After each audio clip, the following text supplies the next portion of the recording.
Good evening and welcome to Value Chain News Update. I am Memana Bagudu with the news.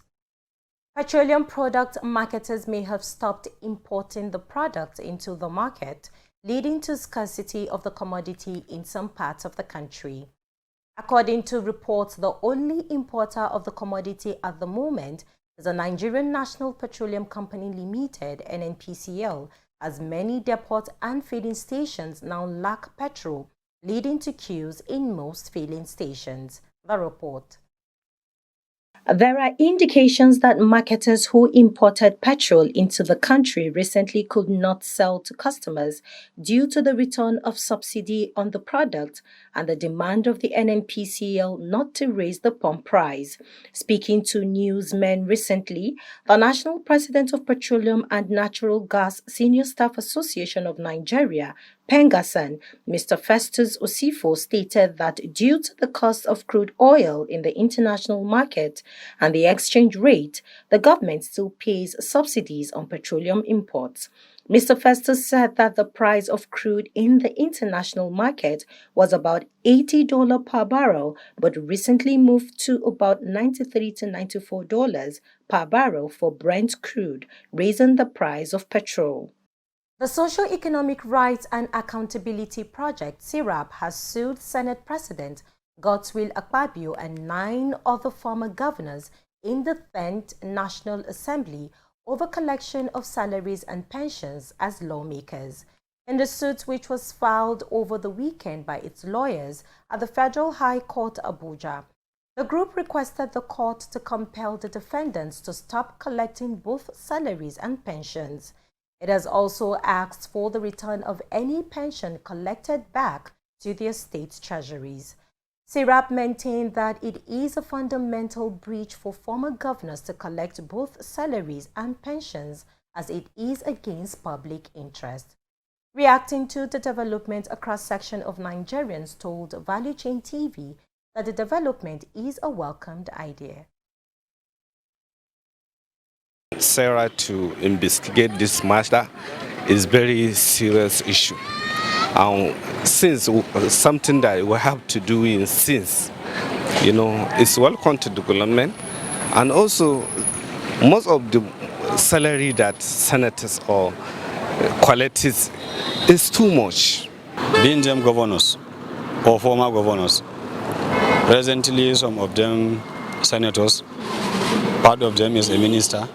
Maybe they may have some constitutional backing that make them to be receiving it, but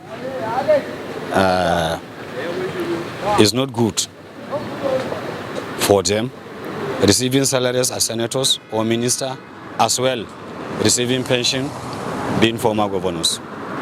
I'm not in support of that, because there are people who are poor in their local communities. Why can't the money be used, to empower those at the grassroots level? 35 pupils from public primary schools of 3 states of the Niger Delta have benefited from the NNPC Shell Cradle to Career fully funded scholarship for 6 years of their secondary school education. This was disclosed in a statement by the media relations manager of Shell, Abimbola Essien Nelson, over the weekend. The beneficiaries, who are from Rivers, Delta, and Bayelsa State, recently concluded a 1-week orientation program with introductory courses in academics, character, and psychology.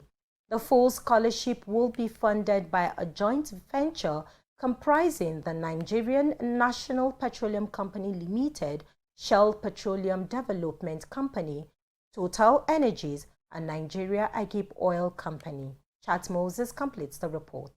The General Manager of Corporate Relations at Shell, Igoweli, described the beneficiaries as the 35 shining stars of the Niger Delta, having emerged through a competitive process including aptitude test.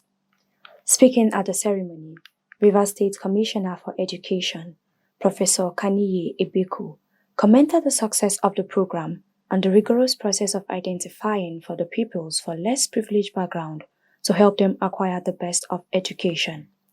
The latest group of scholars are the 14th since the launch of the scholarship in 2010 and they bring the total number of beneficiaries to 790.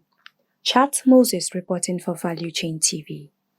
The Acting Controller General of Nigerian Customs Service, Adewale Adeniyi, has said that the federal government will open petrol stations along the international borders to ease the hardship being faced by the residents of border areas. Adeniyi said these at a press briefing organized by Ogun 1 Area Command of Nigerian Customs, where he noted that the establishment of filling stations would ease the hardship of residents of the border areas who pay outrageous prices for petrol.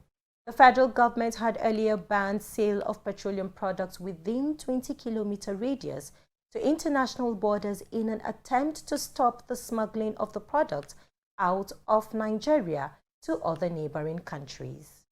The federal government has announced the suspension of the NPower program of the Muhammadu Buhari administration. Announcing the indefinite suspension over the weekend, Minister of Humanitarian Affairs and Poverty Alleviation, Betta Edu, said it was as a result of unfolding irregularities and investigations have already been launched regarding the scheme. Mrs. Edu observed that some of the beneficiaries are not found in their place of assignment, while others expected to have concluded the program are still on the payroll. Chat Moses completes the report. NPower program was launched by the President Muhammadu Buhari-led administration to help solve the issue of unemployment in Nigeria amongst the youth and as well increase social development in the country. However, since its inception, there has been a lot of irregularities in the scheme, which has led to its current suspension by the present administration. Value Chain TV is out here on the streets of Abuja to find out the opinions of Nigerians concerning the success of the scheme so far, and also to find out their stance concerning the suspension of the scheme by the present administration. Really, NFA helped me a lot in my career. After I graduated from school, it gave me some income, which I started a small business that is really booming. But I don't think it's a good idea for NFA to be scrapped, because it really helped a long, vibrant and promising young Nigerians. But my advice is how to make it more proficient and more productive, and to waive out all the irregularities that was being meted on it. It's highly fraudulent. The national database they said they are using, as far as I'm concerned, there's nothing like national database. Any national database that does not have local capturing, it means that database is invalid. What do I mean by local capturing? Such database must include remote areas. They are supposed to carry traditional rulers along in compiling the data, so that it will have a larger capture of people who deserve that money. But at the end of the day, it is even the rich, sons and daughters of the owners of Nigeria Limited, that are benefiting. So to me, it's a very good move by the Honorable Minister. NPower is supposed to be supporting youth before, Abi, but along the line they have turned it to a business. And the business then turned it to, let's say, youth are full everywhere, suffering up and down, how to get something to do. Okay, why are you employ person and a free time and you send him back? No appreciation, no compensation, nothing. Tell him to go. And where the people that are in the office and they are sitting down there, maybe they know they resume, they sit down for house, they chop the money. I feel before you suspend, there should be plans, like before you do that. And okay, suspending it, if you're suspending it, are you suspending it to work on the irregularities? What about the people that are going to these offices that are doing the jobs? Okay, what are their plans? What are the plans? Is it that they will just sit at home and just be there waiting for you to finish doing whatever you are doing? So I don't know, there should be plans down for both the people that are doing the job and the people that are not doing the job, so that one person does not suffer for the other. Having heard from Nigerians, as good as the NPower initiative has been, it has been faced with a lot of challenges, and most of them are of the opinion that the present administration comes up with a new initiative that will be effective in ensuring that youth unemployment is reduced. Chat Moses reporting for Value Chain TV. Thanks for watching Value Chain News Update. I am Memana Bagudu.